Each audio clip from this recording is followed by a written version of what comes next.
Oi, eu sou a Grazi e esse é o 15 Minutos com a Bíblia. Hoje conheceremos outros ditados de sabedoria. Eu te encorajo a mergulhar no estudo de Provérbios com a mente e o coração abertos, pois os ensinamentos escritos aqui têm sido aplicados e têm produzido efeito positivo ao longo de gerações. Capítulo 24, versículo 1. Não tenha inveja dos ímpios, nem deseje a companhia deles, pois destruição é o que planejam no coração, e só falam de violência. Os ímpios são aqueles que não têm fé, que não temem a Deus e que por isso agem por conta própria, sem temer ou dar satisfações a ninguém. Eles fazem aquilo que têm vontade e o que acreditam ser o melhor para eles mesmos. A impiedade é sinônimo de má conduta e de violência, pois quem age impiamente só está preocupado consigo mesmo e não mede esforços para satisfazer seus desejos, mesmo que isso custe o prejuízo dos outros. Afaste de pessoas que agem assim e não sinta inveja do que possuem, pois logo serão desarraigados pelo Senhor. Versículo 3. Com sabedoria se constrói a casa, e com discernimento se consolida. Pelo conhecimento, os seus cômodos se enchem do que é precioso e agradável. Mais do que construir uma casa, é necessário edificar um lar. Um lar é o lugar onde a família tem a oportunidade de viver uma vida plena e abundante. E para que esse objetivo seja alcançado, o desenvolvimento de algumas virtudes se faz necessário. Sabedoria, discernimento e conhecimento. Todos os moradores dessa casa devem ter em alta conta a busca por esses atributos, pois garantirão harmonia e felicidade. Versículo 5. O homem sábio é poderoso e quem tem conhecimento aumenta sua força. Quem sai à guerra precisa de orientação e com muitos conselheiros se obtém a vitória. Sabedoria, conhecimento, orientação e conselho. Quem se mune desses atributos está preparado para enfrentar qualquer batalha, seja no âmbito profissional, seja nas relações humanas.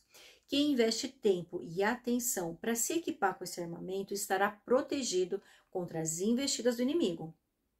Versículo 7. A sabedoria é elevada demais para o insensato. Ele não sabe o que dizer nas assembleias. Quem não busca sabedoria acaba se tornando insensato. Ele é facilmente reconhecido por não saber argumentar perante os outros. Versículo 8. Quem maquina o mal será conhecido como criador de intrigas. A intriga do insensato é pecado e o zombador é detestado pelos homens. Quem pratica o mal acaba pecando por causar intrigas e por sua zombaria acaba sendo detestado pelas pessoas. Versículo 10. Se você vacila no dia da dificuldade, como será limitada sua força? Esse versículo traz uma verdade que muitas vezes não queremos encarar. A fraqueza que se apresenta no dia mau. Costumo dizer que todos nós enfrentamos dias bons e dias maus. Nos dias bons, celebre, e nos dias maus, persevere. É fácil ficar de pé no dia bom, quando tudo vai bem. O verdadeiro desafio de fé se apresenta no dia mau, quando tudo ao redor parece desmoronar e você fica sem forças para prosseguir. Mas se desistir nesse momento, quão limitada será a sua força? A palavra nos ensina que é a perseverança que gera um caráter aprovado. Portanto, se quiser ser aprovado por Deus, persevere diante da dificuldade, pois o choro até pode durar uma noite, mas a alegria certamente virá pela manhã. Versículo 11. Liberte os que estão sendo levados para a morte. Socorra os que caminham trêmulos para a matança. Mesmo que você diga, não sabíamos o que estava acontecendo.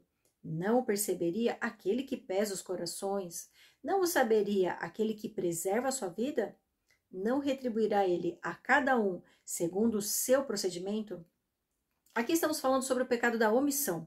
O Senhor nos instrui a sair em defesa daqueles que necessitam de ajuda e que não podem se defender sozinhos. Não podemos permanecer omissos quando temos condições de fazer alguma coisa para ajudar. E não adianta fingir que não sabia o que estava acontecendo, pois Deus sonda os corações e sabe de tudo o que acontece. Não importa qual seja a situação. Se temos a possibilidade de ajudar de alguma maneira, não podemos nos furtar de fazer isso. Não basta não praticar o mal. Também é necessário praticar o bem. Versículo 13. Como a mel, meu filho, é bom. O favo é doce ao paladar. Saiba que a sabedoria também será boa para sua alma. Se você a encontrar, certamente haverá futuro para você e a sua esperança não vai decepcioná-lo. Aqui é feita uma analogia entre a doçura do mel e a sabedoria. Ambos são agradáveis quando os encontramos. O mel é doce ao paladar, mas a sabedoria é doce para a alma. Quem a encontra terá o futuro garantido e não ficará decepcionado. Versículo 15. Não fique de tocaia como faz o ímpio, contra a casa do justo, e não destrua o seu local de repouso, pois ainda que o justo caia 7 vezes, tornará a erguer-se, mas os ímpios são arrastados pela calamidade. Aqui o Senhor nos mostra que a principal diferença entre os ímpios e os justos é o resultado de suas ações. Mesmo que tropece, o justo tornará a se levantar, mas o ímpio será derrubado e não mais se levantará. Versículo 17. Não se alegre quando o seu inimigo cair, nem exulte o seu coração quando ele tropeçar, para que o Senhor não veja isso e se desagrade e desvie dele a sua ira. O Senhor é um Deus justo e retribui a cada um conforme a sua conduta. Portanto, não devemos desejar ou mesmo nos alegrar com a queda do outro. Isso desagrada o coração de Deus, pois ele deseja que amemos até mesmo os nossos inimigos. Versículo 19. Não se aborreça por causa dos maus, nem tenha inveja dos ímpios, pois não há futuro para o mal, e a lâmpada dos ímpios se apagará. Deus é o fiel da balança que mantém o nível da maldade sob controle. Não precisamos nos preocupar com o aparente sucesso daqueles que praticam o mal, pois no tempo devido o Senhor fará justiça. Versículo 21. Tema o Senhor e o rei, meu filho, e não se associe aos dissidentes, pois terão repentina destruição. E quem pode imaginar a ruína que o Senhor e o rei podem causar? Creio que aqui somos exortados a respeitar as autoridades. A palavra nos ensina que toda autoridade é constituída por Deus, por mais que não concordemos com algumas autoridades que são colocadas sobre nós. A rebeldia é uma conduta que o Senhor desaprova, portanto, não podemos desrespeitar as figuras de autoridade de nossas vidas. Versículo 23. Outros ditados de sabedoria. Aqui vão outros ditados dos sábios. Agir com parcialidade nos julgamentos não é nada bom. Quem disser ao ímpio, você é justo, será amaldiçoado pelos povos e sofrerá a indignação das nações. Mas os que condenam o culpado terão vida agradável, receberão grandes bênçãos. Aqui somos instruídos a não agirmos com parcialidade e muito menos com injustiça. Devemos absolver o inocente e condenar o culpado. Qualquer outro veredito deve ser evitado. Versículo 26. A resposta sincera é como um beijo nos lábios. Aqui é uma tradução alternativa que declara: a resposta sincera é prova de amizade, e quem dá um veredito correto sela os lábios. Creio que a instrução aqui seja: dizer a verdade é sempre melhor do que contar mentiras. A resposta verdadeira é tanto como um beijo nos lábios, como uma prova de amizade. Versículo 27. Termine primeiro o seu trabalho a céu aberto. Deixe pronta a sua lavoura. Depois, constitua a família. Aqui também há uma tradução alternativa que diz: depois, construa sua casa. Tanto uma coisa quanto a outra, constituir família ou construir uma casa, ambas devem ser precedidas pelo trabalho árduo. Para podermos ir em busca de constituir nossa própria família, primeiro precisamos buscar uma forma de nos sustentar, através do trabalho de nossas mãos e não com recursos vindos dos pais. Versículo 28.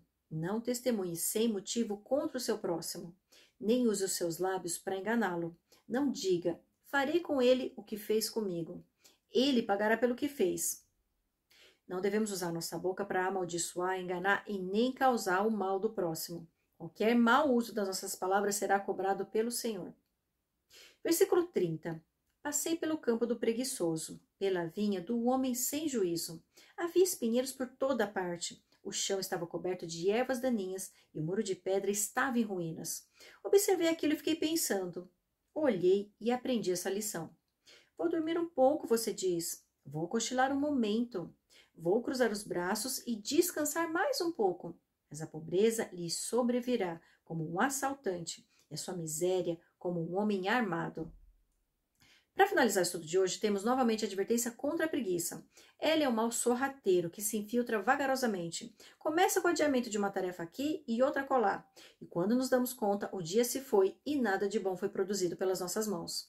A Bíblia nos exorta a não comermos o pão da preguiça, pois isso custará um alto preço.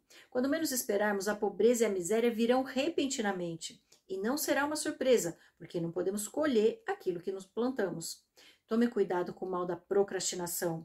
Adiar a execução de pequenas tarefas o tempo todo acaba nos enclausurando em uma torre de assuntos não resolvidos e coisas inacabadas.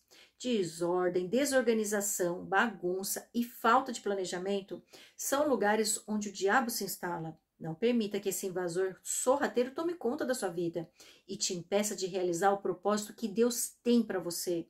Tome uma decisão e assuma um posicionamento. Esses são os primeiros passos para uma mudança radical de atitude, que só depende de você. Eu te espero no capítulo 25.